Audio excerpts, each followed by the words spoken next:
Hi YouTube, this is RobinNuts1 here, and today I've got to review for you Smallville, Season 1. This season, basically started off the Smallville universe, and I've been reviewing Season 11, if those of you who have kept up with my collected edition reviews. I love this series. It's not as good as Arrow, because I love that series more. But Smallville wasn't bad. We get a lot of references to the Superman lore, and really, this season is a good beginner's guide to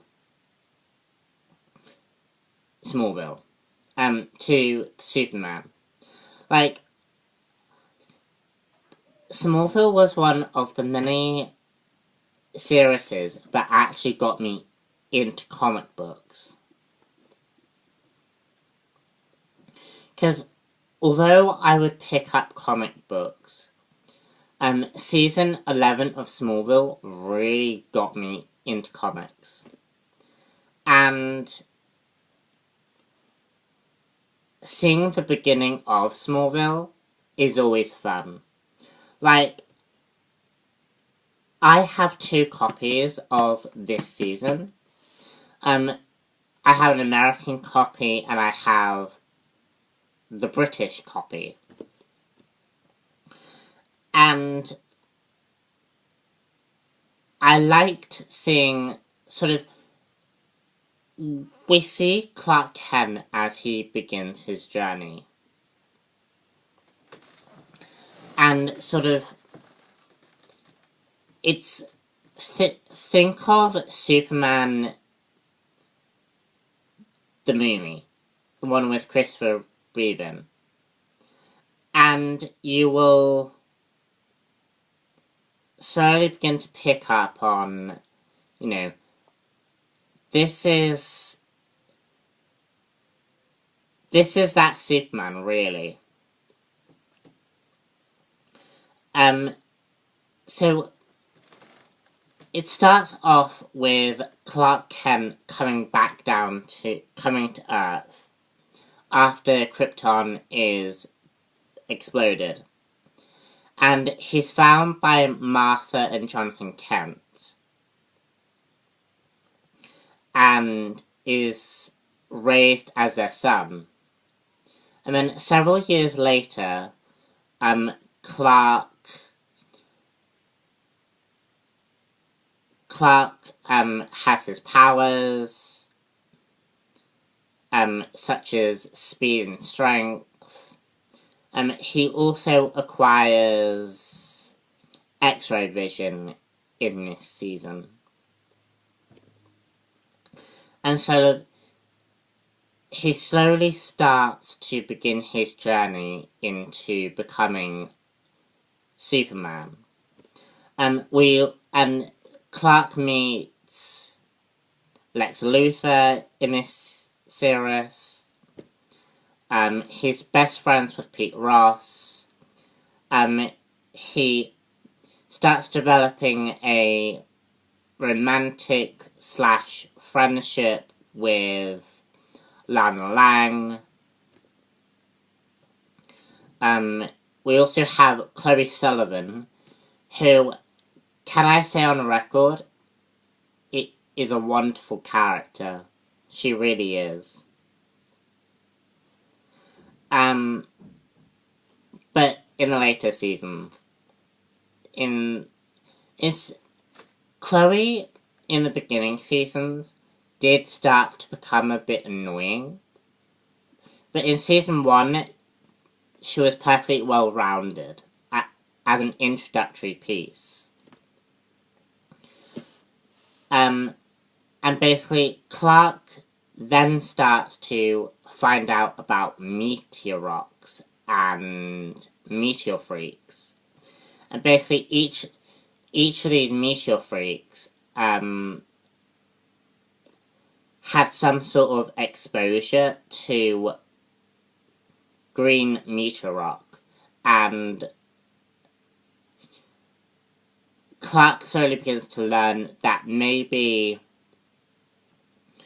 when he came down from the meteor shower, that he had something to do with these individuals being infected in some way,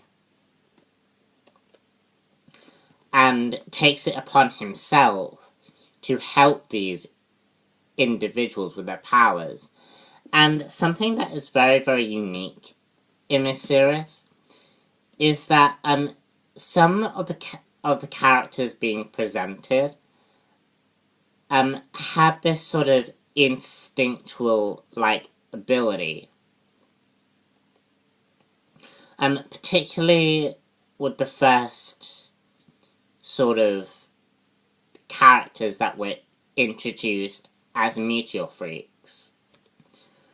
For example, in the second episode, we have a character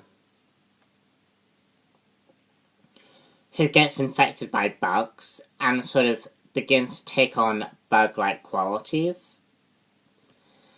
And